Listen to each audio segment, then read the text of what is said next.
Alright, good morning ulit no. Dito tayo ngayon sa Davao City, UM Matina branch or Matina campus or University of Mindanao. So itong lugar na to dito, isa to sa pinaka traffic din talaga no. Kasi daming ang eskwelahan dito, tatlo. We have Ateneo de Davao, Grade School. Yan, yung mga punong kahoy na yan. Tapos meron tayong Malayan Colleges or MAPWA. Yan. And University of Mindanao. Actually, itong lugar to dito tinatawag tong University Avenue. Sa likod, merong lugar dyan sa likod na tinawag ng University Avenue. Kasi, maliban sa tatlo na yung nabanggit ko, Malayan Colleges, University of Mindanao, and Ateneo de Davao Grade School. Meron ding dyan, PWC no, or Philippine Women's College. Asia, basta something no, mga ganyan. May mga eskwelahan marami dito within the area, within the vicinity. Pero pang Tikaro College no, sa likuran natin. Okay, so hindi kita yung Tikaro kasi nga merong building, pero likod niyan Tikaro School Foundation. Tapos merong SIR Elementary and High School. So talaga ang lugar na to ay napaka-traffic. So ito yun no. Kung napansin mo nyo kanina sa isang video ho natin featuring Ecoland area no. So yung Coastal Road sa may Ecoland, sa may Times Beach, tapos sa Ecoland Drive in Kimpo Boulevard in Quezon Boulevard Bolton Bridge no. So kita natin doon na hindi gaanong traffic, hindi gaanong siksikan ng masasakyan kasi nga meron silang daanan no, meron silang diversion. Yun na nga yung Coastal Road Junction 2. Pero itong area na to dito, ang pangalan sa kalye na to ay MacArthur Highway. Para sa hindi mga taga Davao City ha. Just in case lang kayo pupunta ho dito at peak hour ng umaga, peak hour ng gabi, hapon, isa sa pwede nyong iwasan itong MacArthur Highway kasi napaka-traffic ho dito na area. Kita nyo naman ang dami sa sakyan. Although hindi naman ganun kalala ang traffic to compare last month or yung mga nagdaang mga buwan no, ng taong 2025. Sobrang siksikan talaga yung traffic na yun dati kasi nga ang Coastal Road namin ay isa pa lang no, Junction 1 pa lang ang nabuksan at wala pa tayong mga buses no, na libreng sakay, kaya sobrang daming traffic. Pero this time may traffic pa rin naman siya no, hindi nga lang ganun kalala. So kung i-compare na natin sa ibang mga lugar kaya nga sa Ecoland area, so sobrang traffic ho dito considering kasi yan maraming mga eskwelahan dito sa lugar within the area of responsibility. So University of Mindanao Matina Campus, Malayan MAPWA or Malayan Colleges. Tapos ito Ateneo de Davao Grade School and PWC. So yun po yung mga eskwelahan dito na isa sa rason bakit tayo nakakaroon ng congestion dito sa lugar natin. Medyo traffic talaga kasi syempre baba sakay ang mga estudyante. Marami ng mga vehicle. Saan pa sila nanggaling? Bakit hindi sila dumaan sa Coastal Road? So malamang sa alamang itong mga to ay nanggagaling sila sa Mintal, Kalinan, Tugbok District, Marilog District, Baguio District. So yun yung mga administrative district ng Davao City. Nalabanggit ko maraming tao ho yun. Katambasa rin siya ng mga cities, no? Mga component cities sa ibang lugar. So ganyan kadami ang mga tao. So galing yan sa yun nga Baguio District, Tugbok District, Mintal District. Mintal District. Sa Baguio District, Marilog District, Kalinan District, and Tugbok District. So yung apat na distrito na yun nagagaling ho doon. Tanong mo, hindi meron na bang daan papuntang Coastal Road sa Pipasyo kami pang Barangay Talumo. So yung mga yan, galing yan doon. Catalonan Grande of course no. So Catalonan Grande, marami din dyan mga tao no. Parang highly urbanized ito namin yung Catalonan Grande. Barangay lang ho yan ang Catalonan Grande. Dyan ho nakatira sila na Congressman Pulong Duterte. So yung lugar na yan ay meron silang maraming tao dyan no? Mataas ang population, mataas din ang consumption power, purchasing power. So ito yung traffic dito sa lugar. So marami siksikan. So of course time check tayo dito alas 8:06 ng umaga. So first day of school, first day of work in the year 2025. Tapos peak hour pa. Kaya ganyan karami ang sasakyan no?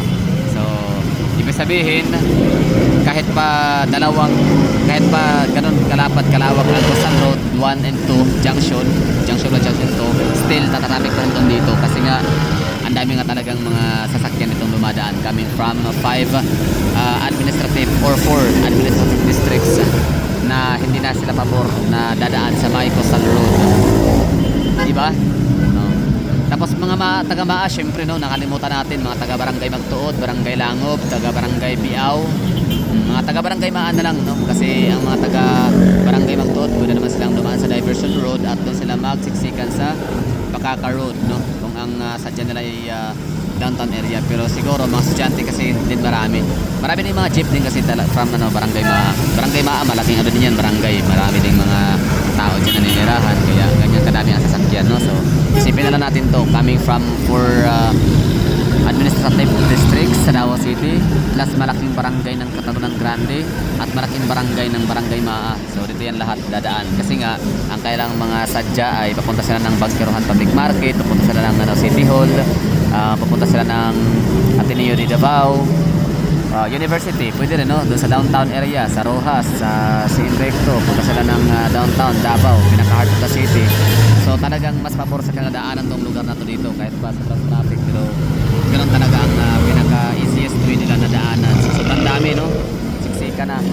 So ngayon sa mga taga Iloilo City, Cebu City, Cagayan de Oro City, General Santos City, Iligan City, taga Zamboanga City, taga Pagadian City, mga taga Tagum City, no? Mga taga Surigao City, mga taga Butuan City.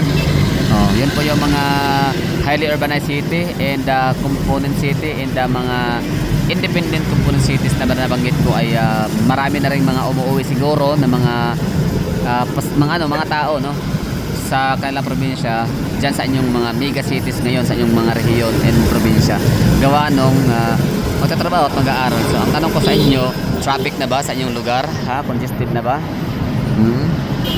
So meron pa ba akong hindi nabanggit no? So Butuan City, kumusta? Cotabato City of course no. Sama na natin 'yan sa marami ding traffic din na nga, may portion sa Cotabato City na traffic. Yung daan nila, nakalimutan ko na ang pangalan ng daan na 'yon, kalye papuntang People's Palace kapag galing ka sa downtown area. So kumusta ang lugar sa Cotabato City no? Marami na bang mga pasahero? Marami na bang mga sasakyan? Traffic din ba yung mga main roads ho ninyo? Iloilo City, kumusta na yung mga taga mga taga probinsya no? Baka nandiyan na yung syudad ngayon, nagsibalikan at nagkakaroon ng traffic kahit kapaano. Although alam natin na organize ang Iloilo City pagdating sa traffic no. Okay yung urban planning nila diyan. So kudos sa kanilang mga namamahala. So sa naman Bacolod City, kumusta no? Baka yung mga taga Silay, taga Cadiz, no, mga taga saan pa no, mga taga Canlaon, baka nagpupuntahan na sila sa Bacolod City ngayon para mag-aral ulit, para balik sa trabaho, no? So kumusta ang traffic? Malamang baka may traffic ho yung mga main roads ninyo. Isa sa pinakamalaking syudad din sa buong Pilipinas ay itong Bacolod City. Nung huli kong tiningnan, parang nasa 600,000 population meron sila no. So marami din. So kumusta? Taga Dumaguete City no.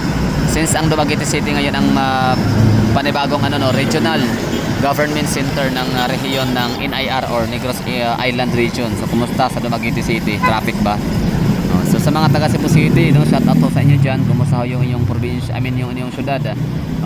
Traffic na ba? Kumusta yung congestion sa inyong mga main roads, no, mga main thoroughfare? Panigurado hindi lang mga taga Central Visayas ang nagpuntahan diyan umuwi para magtrabaho at mag-aral, maging mga taga Mindanao na rin. Marami, may mga taga Bicol nga taga Albay. Dami ko pakilala mga kaibigan katrabaho sa dati na mga Bicolano. Talagang natuto silang magbisaya dahil nga doon sila nag-aaral ng college sa Cebu. Even mga taga Samar and Leyte, nag-aaral sila sa Cebu. So kumusta mga taga Cebu no? Marami na siguro masasakyan dyan ngayon. Alin ang masalala? Ito bang traffic na to ngayon sa ating video o dyan sa inyo?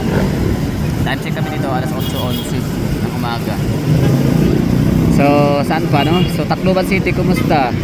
May mga diyan, magaganda din ang eskwelahan diyan no. Mayroong science no? Philippine Science, matatalino mga taga Tacloban. Pagdating sa academics, pero pagdating sa wala kayong choice kasi din naman wala naman kayong mapapapilian Romualdez na talaga pwedeng manalo diyan kasi naman disqualify ni Martin Romualdez ang mga kalaban. Kaya matalino kayo academics and malas kayo sa politician ninyo. Anyway, saan pa? Sa Samar no? Calbayog, Catbalogan, pero siyempre regional government center ng Eastern Visayas ay ang Tacloban City. So maraming mga taga Samar Island pumunta ng Tacloban City ngayon para mag-aaral at balik trabaho yung iba. Saan pa no? So let's go to Albay no, ang regional government center ng Bicol region. So kumusta? no, maaaring traffic na rin yung lugar ko ninyo, lalo na ito ay madadaanan, no, ng ano nga, national highway from Mindanao to Manila, Manila to Mindanao, no, vice versa ho yan. So matraffic na ba sa lugar ninyo dyan, no, sa Legazpi City, Albay? Shout out ho sa inyo. Saan pa tayo? May Maropa, no? So kumusta ba ang may Maropa? Meron bang traffic sa Port Office sa Palawan? Of course, mataas ang traffic dyan, panigurado, kasi nung ako ipupunta nga dyan, traffic siya, hindi dahil sa ganun kadami ang sasakyan, kundi sa two-way lane, dalawang lane na nga lang yung kalsada, sinisira pa, no? Like inaayos ganun. Sa mga Tagaluzon naman, kumusta kayo dyan sa tawag nito, Clark, no? Mapanigurado ang hilis nako, Mabalacat daw, yung mga yan, traffic din yung lugar nila. San Fernando. So, Olongapo, kumusta? Traffic ba Olongapo? So, di ako sure, no, kasi nakapunta ng Olongapo para ilang oras lang yun eh. Parang side trip lang talaga. Bumaba lang ng konti, kumain, ganyan, tapos yun, alis din agad. Punta ng Angeles City. Saan pa? Sa ano pa bang hindi ko nabanggit? Batangas City, kumusta? May traffic pa Batangas City? Hindi ako sure, no? Pero itong Quezon Province, itong Lucena, may portion dyan na traffic, dami din mga tao dyan eh. Tapos sa Cavite and Laguna, of course, yung mga yan, traffic. Of course, ang Luzon, no? I mean, Bulacan and Rizal, yung mga lugar na yan, San Mateo sa Rizal, San Mateo, Montalban, nako, traffic dyan. Papuntang Marikina, papuntang Antipolo, galing sa Cainta, daming traffic din dyan. Sa pa yung mga traffic no, na napuntahan natin. Bulacan, nako, papunta nga ng Obando. Shout out mga taga Obando dyan, no? Kumusta, magandang araw sa inyo dyan, okay ba kayo dyan, no? Mga taga taga Giginto, taga saan pa, no? Malolos, kumusta kayo dyan? Traffic nyo, lugar nyo, panigurado. So sa mga taga sa Pagbalay, of course, no, sa San Jose del Monte, Bulacan, napakalaking syudad din yan. Traffic din, of course, ang lugar nila. So may Tungko, nako, lalo na. NCR, hindi natin itatanong yan, may ano dyan, talagang laging traffic. Himala lang, I mean ano lang, Holy Week, tsaka COVID lang, talaga wala traffic sa Metro Manila. So that would be all. Baguio City, lalong traffic yung Baguio City, no? Marami ding mga mag-aaral dyan coming from different regions sa Pilipinas, maging mga Mindanao, Visayas, pumunta ng Baguio para mag-aral, PNPE, no? Mga PNEers, tama ba? PMEers, ganyan. Shout out sa Baguio City. Pero at least malamig sa Baguio City, hindi mainit kahit mas traffic ka sa traffic. Alikabok nga lang, usok na pollution sa air index, quality index, apektado. So dito tayo sa likod, ha, sa tingnan natin yung papuntang downtown area naman. So dito na side, no, we are facing papuntang downtown area, pinaka heart of the city talaga ko sa matatagpuan ang City Hall of Davao. Matuturin natin yung heart of the city kasi nga andyan ang City Hall, tapos dyan masisimula ang 0 kilometer. So kung aalis ka, pupunta ka man sa iba't ibang direksyon ng Davao City, masisimula yung bilang sa kilometro sa Davao City Hall, ganyan, no. So lagpas niyan, I mean unahan niya ng konti pa curve na yan ay ang Generoso Bridge sa may Bangkirohan Public Market. Tapos yun na, Pichon Avenue, Quirino Avenue, Siem Recto, San Pedro, ganyan, no. So traffic, so dito na area, time check tayo alas 8. So hanggang alas 9 ang traffic sa Davao City, minsan alas 12, alas 11, alas 10, no? May traffic pa din eh. Lalo na ngayon peak hour. So yan yung dami na sasakyan. Okay, so back to normal na, at least nag-enjoy tayo sa ating long weekend talaga, no? December 30 hanggang January 5. So sana all.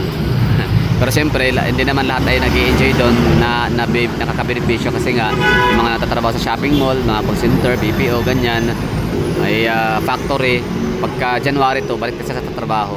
Yung mga nakikinabang na talaga sa long vacation na yun ay yung mga taga-government employees, mga regular employees, sa mga private companies, and even sa mga estudyante. So yan lang, that would be all. Thank you for watching. I have to say bye-bye and ingat po kayong lahat dyan.